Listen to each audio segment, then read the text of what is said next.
ಕೇಳಿಕೊಳ್ತಾ ಇದ್ದೇವೆ. ಇವತ್ತು ಅನೇಕ ಜೋಡಿಗಳು ನಮ್ಮ ದಾಂಪತ್ಯ ಜೀವನಕ್ಕೆ ಕಾಲಿಟ್ಟಿದ್ದಾರೆ. ಅವರ ಜೀವನ ಬಹಳ ಸುಖಮಯವಾಗಿರ್ಲಿ ಎನ್ನುವ ಸಂದೇಶವೊಂದಿಗೆ ಜ್ಯೋತಿಯನ್ನ ಬೆಳಗ್ತಾ ಇದ್ದಾರೆ. ತಾವೆಲ್ಲರೂ ದೊಡ್ಡ ಚಪ್ಪಳೆಯೊಂದಿಗೆ ತಾವೆಲ್ಲರೂ ಕೂಡ ಕಾರ್ಯಕ್ರಮಕ್ಕೆ ಶುಭ ಹಾರೈಸಬೇಕಂತ ಮಾದರಿಯಲ್ಲಿ ಕೇಳಿಕೊಳ್ತಾ ಇದ್ದೇವೆ. ಓಂ ಶ್ರೀ ಅನಂತ ಕೋಟಿ ಬ್ರಹ್ಮಾಂಡ ನಾಯಕ ರಾಜಾಧಿರಾಜ ಯೋಗಿರಾಜ ಪರಮಬ್ರಹ್ಮ ಸದ್ಗುರು ಸಚ್ಚಿದಾನಂದ ಸಾಯಿನಾಥ ಮಹಾರಾಜ್ ಕಿ ಜೈ. ತಾವೆಲ್ಲರೂ ಕೂಡ ಪರಮ ಪೂಜ್ಯರ ಅಮೃತದ ಹಸ್ತದೊಂದಿಗೆ ವರ್ಷದ ಈ ಹದ್ದೂರ ಗೌರವದ ದೊಡ್ಡ ಚಪ್ಪಳೆಯೊಂದಿಗೆ ಕಾರ್ಯಕ್ರಮಕ್ಕೆ ಅನೇಕ ಪರಮ ಪೂಜ್ಯರ ನಾಡಿನ ಪ್ರಮುಖ ಮಠಾಧೀಶರು ಕಾರ್ಯಕ್ರಮಕ್ಕೆ ಚಾಲನೆಯನ್ನು ದೊರಕ್ತಾ ಇದೆ. ಈ ವರ್ಷದಂತೆ ಕಲ್ಯಾಣ ಕರ್ನಾಟಕದ ಭಾಗದ ಬಹುದೊಡ್ಡ ಶ್ರೀ ಸಾಯಿ ಮಂದಿರದ ಎಲ್ಲರೂ ಕೂಡ ಈ ಒಂದು ಕಾರ್ಯಕ್ರಮಕ್ಕೆ ಬಹಳ ದೊಡ್ಡ ಹರಗುರು ಚರಮೂರ್ತಿಗಳಿಂದ ಜ್ಯೋತಿಯೊಂದಿಗೆ ಕಾರ್ಯಕ್ರಮಕ್ಕೆ ವಿದ್ಯುತ್ ಹರಗುರು ಚರಮೂರ್ತಿಗಳು ಮತ್ತು ಎಲ್ಲ ಪ್ರಮುಖ ನಾಡಿನ ಗಣ್ಯರೊಂದಿಗೆ ಕಾರ್ಯಕ್ರಮಕ್ಕೆ ಭಾವಪೂರ್ಣ ಶ್ರದ್ಧಾಂಜಲಿಯನ್ನ ಸಲ್ಲಿಸಲಾಗ್ತಾ ಇದೆ.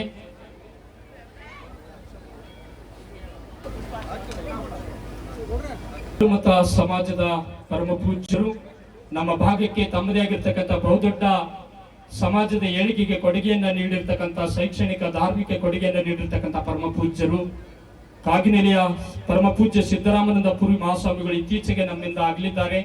ಆ ಪೂಜ್ಯರಿಗೆ ಆತ್ಮಕ್ಕೆ ಶಾಂತಿಯನ್ನು ದೊರಕಲಿ ಎನ್ನುವ ಸದಾಶಯದೊಂದಿಗೆ ವೇದಿಕೆಯಲ್ಲಿ ಗೌರವಾನ್ವಿತ ಪರಮ ಪೂಜ್ಯರೊಂದಿಗೆ ಇವತ್ತು ಗೌರವ ನಮನ ಸಲ್ಲಿಸಲಾಗ್ತಾ ಇದೆ. ಸಮ್ಮೇಳನದ ಅಧ್ಯಕ್ಷರು ಕೂಡ ಆಗಿದ್ರು. ಸಮಾರಂಭದಲ್ಲಿ ಅವರಿಗೆ ವಿಶೇಷವಾಗಿ ಗೌರವ ಸನ್ಮಾನವನ್ನು ಎಲ್ಲ ಪರಮ ಪೂಜ್ಯರು ಜೊತೆಗೆ ಅತಿಥಿಗಳೊಂದಿಗೆ ವಿಶೇಷ ಗೌರವ ಸತ್ಕಾರವನ್ನು ನೆರವೇರಿಸಲಾಗ್ತಾ ಇದೆ. ನಡೆಸಿಕೊಂಡು ಬರ್ತಿರ್ತಕ್ಕಂಥ ದಿಗ್ಗಿ ಸಹೋದರಿಗೆ ಎಲ್ಲ ಪರಮ ಪೂಜ್ಯರಿಂದ ಗೌರವ ಸತ್ಕಾರವನ್ನು ವೇದಿಕೆ ಪರವಾಗಿ ನೆರವೇರಿಸಲಾಗ್ತಾ ಇದೆ.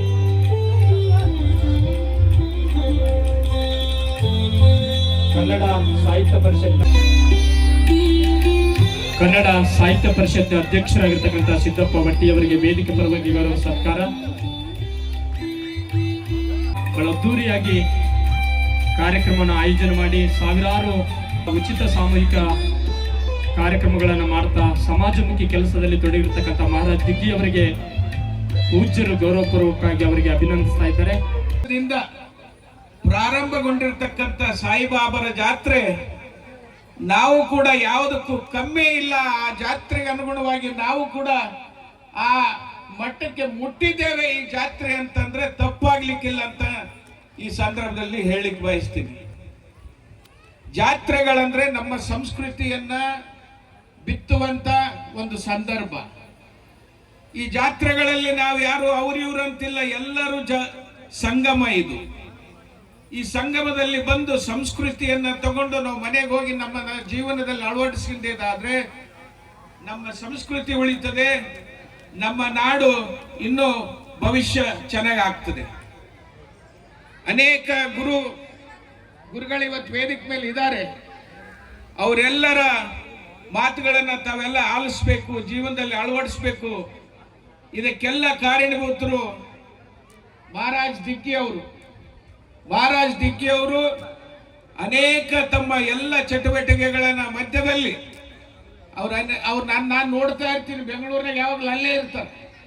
ಆದ್ರೆ ಈ ಸಂದರ್ಭದಲ್ಲಿ ಬಂದು ಈ ಒಂದು ಸೇವೆಯನ್ನು ಮಾಡಬೇಕು, ನನ್ನ ಊರಿಗೆ ನನ್ನ ನಾಡಿಗೆ ನನ್ನ ಸೇವೆ ಮುಟ್ಟಬೇಕನ್ನುವಂಥ ನಿಟ್ಟಿನಲ್ಲಿ ಪ್ರತಿ ವರ್ಷ ಕೂಡ ಅವ್ರ ಸೇವೆ ಬಹಳ ಅಗಾಧವಾದಂಥದ್ದು. ಈ ಜೊತೆಗೆ ಇದನ್ನ ಒಂದು ಚಿಂತನ ವೇದಿಕೆಯನ್ನಾಗಿ ಯಾಕೆ ಮಾಡಬಾರ್ದು? ರಂಜನೆಯ ವೇದಿಕೆ ಅಂತೂ ಇದೆ. ನಾಳೆ ಧನಂಜಯ ಬರ್ತಾರೆ.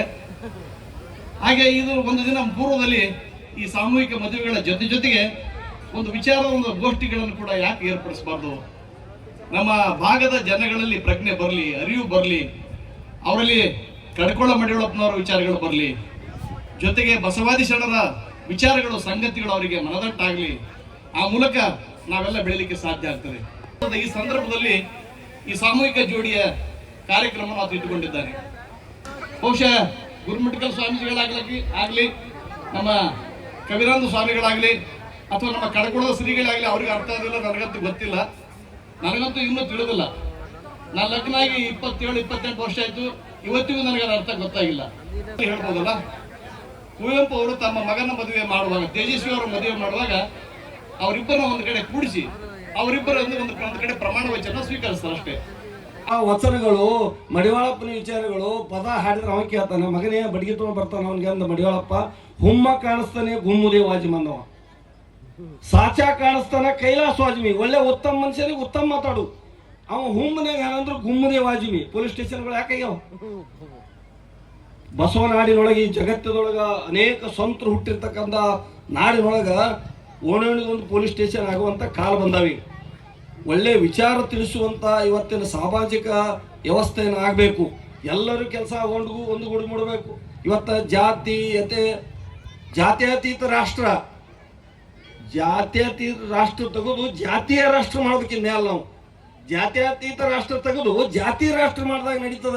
ಇನ್ನೇನು ನೋಡು ಜಾತಿ ಹೆಂಗಾಗ್ಯದಂದ್ರೆ ಎಲ್ಲ ಬಸವಾದಿ ಶರಣರು, ಒಳ್ಳೆ ಸಿದ್ಧಾಂತ ಪುರುಷರು, ಅನೇಕ ತತ್ವಪದಕಾರರು, ಸಾಹಿತಿಗಳು, ವಿಚಾರವಾದಿಗಳು ಜಾತಿಯನ್ನು ಹೋಗಲಾಡಿಸ್ಬೇಕಂತ ಇಷ್ಟೆಲ್ಲ ವಚನಗಳು ತತ್ವಪದಗಳನ್ನು ಬರೆದು ಇವತ್ತಿನ್ನೇನು ಜನಗಳಿಗೆ ಹಣಿ ಮೇಲೆ ಪಟ್ಟಿ ಬರಿಬೇಕಾಗಿದೆ.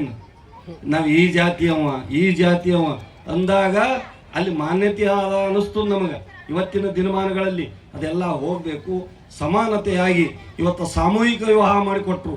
ಇದು ಸಾಮಾಜಿಕ ಶೋಷಣೆಗೊಳಗಾಗಿರ್ತಕ್ಕಂಥ ಜನಗಳನ್ನು ಒಂದುಗೂಡಿಸುವ ವ್ಯವಸ್ಥೆ ಇದು.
ಅಧ್ಯಕ್ಷರು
ಫೋಟೋ ತಗೊಂಡ್ಬಿಡಪ್ಪ ಹೀಗೆ ಮತ್ತೆ ಮತ್ತೆ ಅಲ್ಲಿ ಆ ಜಾಗದಾಗ ಸಿಗಿ ನಿಂದಿರಲ್ಲ ಎಲ್ಲ ಜೋಡಿಗಳ ಸಂಗ ಅರ್ಧ ಪಸಾಂಗಿದ್ದ ತುಂಬ ಪಸಾಂಗಿದ್ದು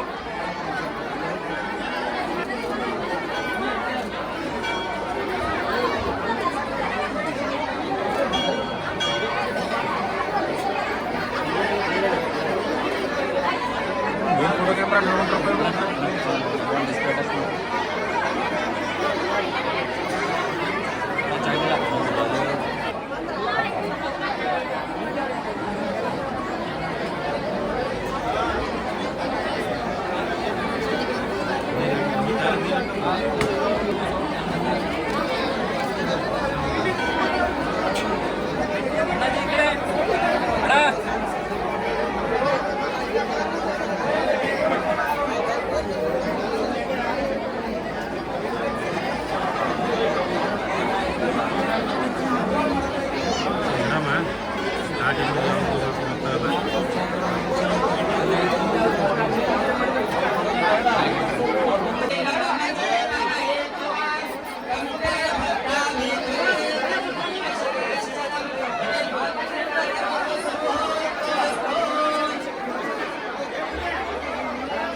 ಅಷ್ಟೇ